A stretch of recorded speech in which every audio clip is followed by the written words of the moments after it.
Hey everyone, this is Corey with Stafford's EDC, and today I'm giving you my full review here on the Hoback knives. God, do I not even know the name of this? It's a Quaken of some kind. I think it's just the Quaken. It has PS23 Hoback written right there, which is going to be backwards for you guys. So I do apologize for that. And I apologize for the lack of preparedness for this. If you can't hear, I'm sick as shit. So this is lovely. The last thing I want to be doing is talking and filming, but I have to get this moved on to the next person, so you guys are going to get a very quick video here. I believe this is the Quaken. I'll put the right name in the title. That's for sure. You can see this has the fat carbon show side, titanium lock side. There's also a blue version and a full tie version. Now I forget the blade steel in this, and I don't believe it's marked anywhere. Not that I'm seeing. It's probably 20 CV or M390. I had to guess. This is a button lock. That's the big thing about this guy. You can see no lock there, no liner lock. Button lock. All right. Big knife. It's like 9 inches overall, which gives you, a ton of room in the handle, whether you choke up or not. And aesthetically, this is not for me whatsoever. But it does come with nice packaging and a nice wooden box. And if you do like this kind of design, I could see this being really appealing. Like I said, though, design-wise, this just does nothing for me. It's not my aesthetic at all, between the fat carbon and the Tonto blade shape.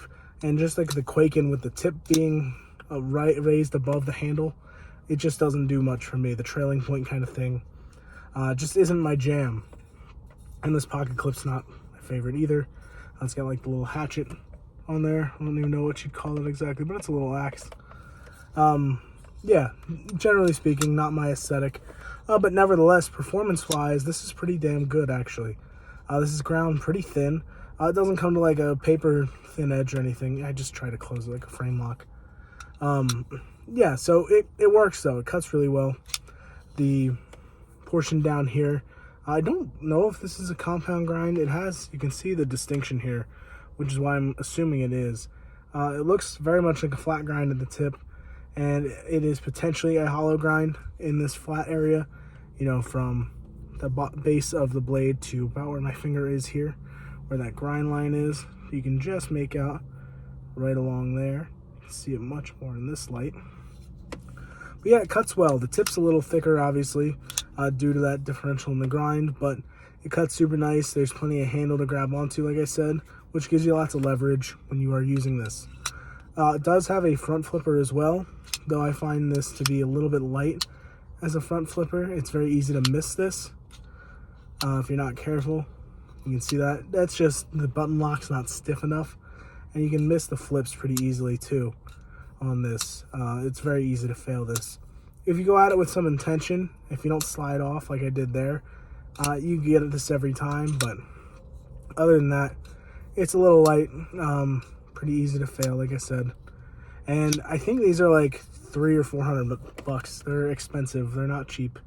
I'm not gonna talk anything about Jake Hoback and everything that happened with that. You can make your own decisions on that. This is just a pass around knife.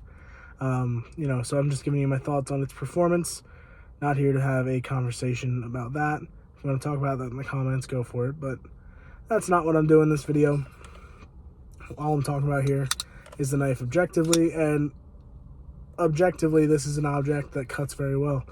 It has good action. The detent or the spring tension on this button lock could be a little greater, but otherwise it performs exactly, as a knife should. It's slicey.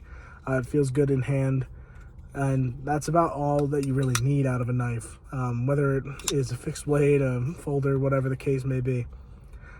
Good lockup, good ergos, good cutting performance.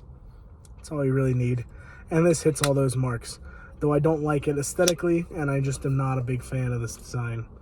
It does do a good job, and I'm going to wrap this up here. It's killing me to keep talking like this, so keeping it under 5 minutes. Hope you guys enjoyed the video. This is the Hoback Quaken, I believe, button lock version. These are available to buy. Yeah, let me know your thoughts on this in the comments. Sorry I sound like hot garbage, but that's going to be it for me today. So thank you guys so much for watching. I hope you have a great rest of your day. Take care.